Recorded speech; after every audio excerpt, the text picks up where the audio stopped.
What do you think you need to change?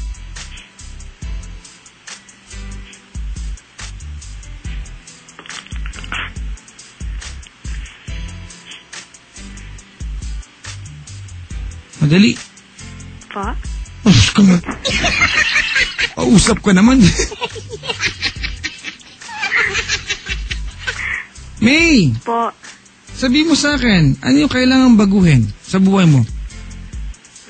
Pagiging malapit ko sa mga lalaki dati, Papa Jack. Pero binago ko na po yun. Not that part.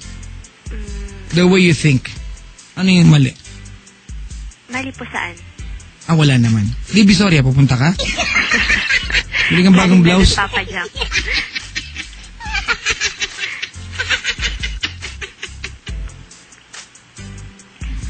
Papa Jack? Bakit? Kasan mo kasi?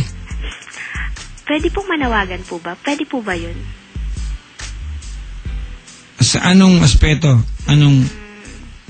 Bali, Papa Jack, mayroon po akong kapatid na matagal ko na hindi nakikita. Alright, isa-isahin natin na ba? Gagawin natin dito, ha? Apo. Okay? Apo. Isa-isahin natin. Tumawag ka rito, hindi para manawagan, mamaya natin gawin yan. Apo. Hindi Okay na, Papa Jack. Sige po, please. O ate, isa-isahin natin. Apo. Alright?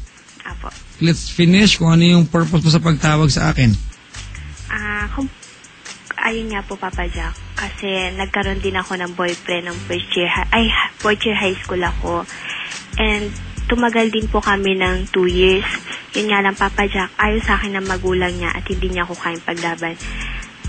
Okay, may hindi ka na nagtutugma-tugma parang cross-stitch na walang pattern. Ano yan?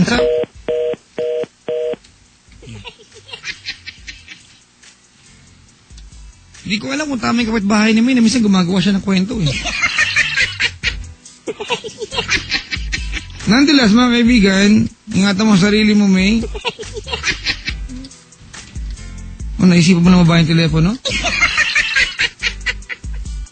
Papa Jack, change perception about boys. Mga kaibigan, it should be a cooperative effort from everybody, from every boys. All the men in the world. Diba? Hay, nako. Papa Jack, nag-trip lang ba yun? Parang feeling ko nga.